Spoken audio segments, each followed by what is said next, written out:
Just a quick courtesy announcement. Your cosmic girl has had surgery on her mouth. So I may sound a little lispy, a little bit different. No, this is not an imposter bringing you your horoscope for the month of May, Leo rising signs. It is simply your cosmic girl delivering your horoscope to her best ability with some physical challenges. Okay, and we are talking about the mouth, so not particularly easy to keep on keeping on, but I do have to show up. So yeah, I just wanted to put that out there so you can stop scratching your head and going, is this her? What's happening with her? Is the microphone funny? No, it's not. It's the human body recovering from some deep surgery on my mouth. Can you guess what rising sign I am? That should give you a hint. Okay. So the month of May, your horoscope, it's pretty active in the month of May, our fifth calendar month. We've got 3 lunations, so we've got 2 full moons. So that's pretty rare in one calendar month. We'll be talking about those 3 lunations in this video and what it means for you as Leo rising sign. Pluto begins its annual retrograde phase. We have a Sun-Mercury cazimi. So your ruling planet, the Sun, is cradling, if you will, Mercury, because that's what a cazimi is. Mercury is in the heart of the Sun. We'll get into that. We'll also be discussing some other planetary alignments and the personal planets, including your ruling planet, the Sun, moving into different zodiac signs. So that means different parts of your natal chart are going to be activated with planets moving from one natal house to another. So the month of May, on the surface, when we look at the planets in transits, again, not a lot's really going on, but there actually is. So let's get into it for you, Leo rising signs. How deep, reflective, and nostalgic can you get is the question on the 1st leading into the 2nd of May, with a full moon in Scorpio at 11 degrees in your natal 4th house of home and family, ancestry, and your domestic zone. A full moon in Scorpio invites you to go deeper, probe a little further into the depths of the past and your emotional landscapes. Tender, sensitive couple of days from the 1st to the 2nd, with a full moon in Scorpio at 11 degrees. On the 3rd, we see Mercury move into Taurus until the 17th of May, joining your ruling planet, the Sun. So this transit's happening in your 10th house. So there's a lot of focus on your career, your personal ambitions, anything to do with officialdom, like paperwork and documents. And you may be more focused in on progressing very slowly on self-improvement. When your ruling planet, the Sun, is in Taurus in your 10th house, and Mercury here as well. Mercury in Taurus is going to invite you to slow down decisions regarding travel, finances, and exchanges of communication and important documents. So if anything significant comes across your proverbial table in life, Mercury invites you to read the fine print not once, not twice, but thrice, because Mercury in Taurus is very aware of the long-term repercussions of decisions that are long-term. So if you are about to make some big moves regarding your finances, travel plans, or signing on the dotted line, shaking hands, or putting a ring on it, the invitation here of Mercury in Taurus in your 10th house, where your ruling planet, the Sun, is also traversing, then this is about slowing down enough to know that this is potentially going to be long-term plans, not immediate gratification, whatever is instigated or discussed at this point with Mercury and Taurus in your 10th house and with your ruling planet, the Sun. So these 2 planets, Mercury and your ruling planet, the Sun, are friends. And later in the month of May, they're going to have what we call a cazimi. So You have a lot of time, if you will, to think about your future goals, what you want to grow, commit to, and anchor into long term. But when Mercury does Kazemi, your ruling planet, the sun, later in the month, that is the time to take stock and inventory before you take any acute action that can really impact your ability to progress fast. So, easy does it from the 3rd to the 17th of May with Mercury in your 10th house of Taurus with your ruling planet, the sun. It is on the 7th of May that we see mighty Pluto begin its annual retrograde phase in Aquarius until the 17th of October. So Pluto will begin its retrograde phase in Aquarius at 5 degrees and will go as far back as 3 degrees before it stations to go direct again on the 17th of October. So 5.5 months we have Pluto in your house of marriage and partnerships retrograding. What does this mean? Well, I could seriously deep dive with you, Leo rising signs, about this transit for hours, but for all intensive purposes of general horoscopes for all rising signs, it's not viable. But please, if you are interested in going deeper into this transit of Pluto retrograding in your 7th house of marriage and partnerships, contact me at my email that I provide at the end of the video, and we can have a Zoom meeting, or I can send you a PDF report regarding any questions of Pluto retrograding in Aquarius in your 7th house of marriage and partnerships for 5.5 months. Okay, so how do I even talk about this without going deep? It's just so difficult. Okay, I'm going to do my best. Pluto in Aquarius. Well, let's just talk about this just for a moment. Pluto is about bringing truth to the surface. That's a function of Pluto. We're bringing things from the depth, from the sludge, from the sewer, and we're bringing it up so it can be purified and we can release toxins. We can let go of things that are burdensome, that are like monkeys on our backs, so we can have some truth in our life, authenticity in our life, so we can have freedom without feeling like we are hiding or concealing. So Pluto in Aquarius in your house of marriage and partnerships is going to be popcorn worthy for sure for Leo rising signs. And so what's happening here when Pluto's in a retrograde phase for 5.5 months is what Pluto is doing is making it easier for you to see marriage and relationships and partnerships in your life clearer. People are going to be more authentic. They can't hide who they are. They can't conceal what their agenda is. You are getting deep insight into their mindset and where their future is heading. And that helps you be an ambassador or even distinguish if you even want to be part of this progression or relationship, be that business, personal, or otherwise. It's a fascinating transit. Pluto retrograde in your 7th house of marriage and partnerships from the 7th of May to the 17th of October. If you have been waiting for answers or to make a choice or a decision, or you have been patient regarding waiting on finances or official paperwork or a green light, it happens on the 14th when Mercury conjuncts your ruling planet, the sun, the Cazimi, at 23 degrees of Taurus in your 10th house. This can be the time that you sign on the dotted line, shake hands, put a ring on it.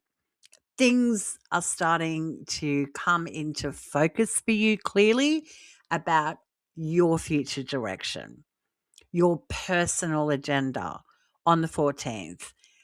Things start to amp up now in regards to self advancement with the Kazemi, with Mercury conjunct your ruling planet, the Sun. On the 16th, we have a new moon. So we have our second lunation of May. And this is a new moon in Taurus in your 10th house at 25 degrees. So the moon is exalted in Taurus. Beautiful. So with an exalted new moon in your 10th house, this is nothing to astrologically sneeze at, because this 10th house, where this Kazemi was on the 14th, and now the new moon on the 16th, the 10th house is all about what we want to personally achieve, be that personal, professional, or anything to do with officialdom. So a new moon in Taurus is where we start to plant our emotional intentions on slow progression. This could be about a relationship that you want to develop professionally. Maybe you even want to start a new relationship, announce to the world, hey, this is my person. You may want to start to put yourself in different environments with your physical body, like a gym. Start going to a therapist. Maybe you want to start an entrepreneurial journey in making yourself your own business person. New Moon in Taurus offers us plenty of food for thought on slow development of things that satiate us, that fulfill us, that make us feel secure and safe and sturdy and solid. And we commit, we're all in with a new moon in Taurus. And in your 10th house of personal ambition, this is the time to take that leap of faith, put your skin in the game in advancement of self progression and expression. Beautiful new moon on the 16th in Taurus in your 10th house at 25 degrees. On the 17th, we see Mercury leave Taurus, your natal 10th house, and move into Gemini, its sign of rulership, until June 1st. Really quick transit. Mercury is at top speed in the solar system. So Mercury is now in your natal 11th house of Gemini. Action time. Mercury in its own sign of rulership. So where's the action for Leo rising signs? Expect phone calls, invitations. Let's go to this concert. Let's go to this restaurant. Let's plan this travel destination. Let's get together and have a party. Let's just have some fun. 17th to June 1st can be socially exciting, but very busy with Mercury in your 11th house from the 17th of May to June 1st. Happy days. On the 18th, we see Mars move into Taurus, your 10th house, until the 28th of June. Now, Mars is at the top of your natal chart, your career, professional industry, authority, personal ambition. So when Mars is in Taurus, Mars asks you to take action. It's time to get going in the daily grind. What do you want to achieve? Mars says you've got to put in the work consistently. So this transit can feel like you've got a lot of burden and responsibility. You have to show up. You got to get a job done. Mars in Taurus will have you rolling up your sleeves and happily moving towards advancement from the 18th of May to the 28th of June. You are getting down to brass tacks. On the 19th, we have Venus move into Cancer, joining Jupiter in your 12th house until June 13. So you have the two benefics, the two planets of love and life-giving energy in your 12th house of things that you do in isolation. So this is quite lovely, Leo rising signs, when you've got Venus and Jupiter cruising through Cancer, helping you to remember to create more time and space for TLC, self care. Make sure your own cups are being filled and you're not giving so much of yourself that you're left empty and depleted. Really nice transit when the two benefics are working through your 12th house, reminding you that you cannot save the world without making sure that you are healthy, safe, and secure first.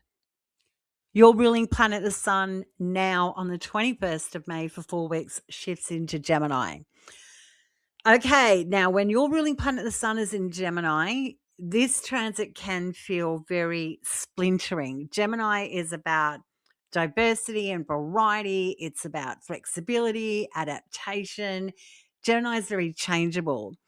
So, this transit for 4 weeks can have you, oh my God, am I in? Am I out? Where am I going? Where do I have to be? Oh, that's right. I've got to go to that appointment. It can be a lot when your ruling planet, the sun, is in Gemini for 4 weeks. But this transit's happening in your 11th house of your goals, your friends, your professional aspirations. So this transit can have you in two minds. Who is my tribe?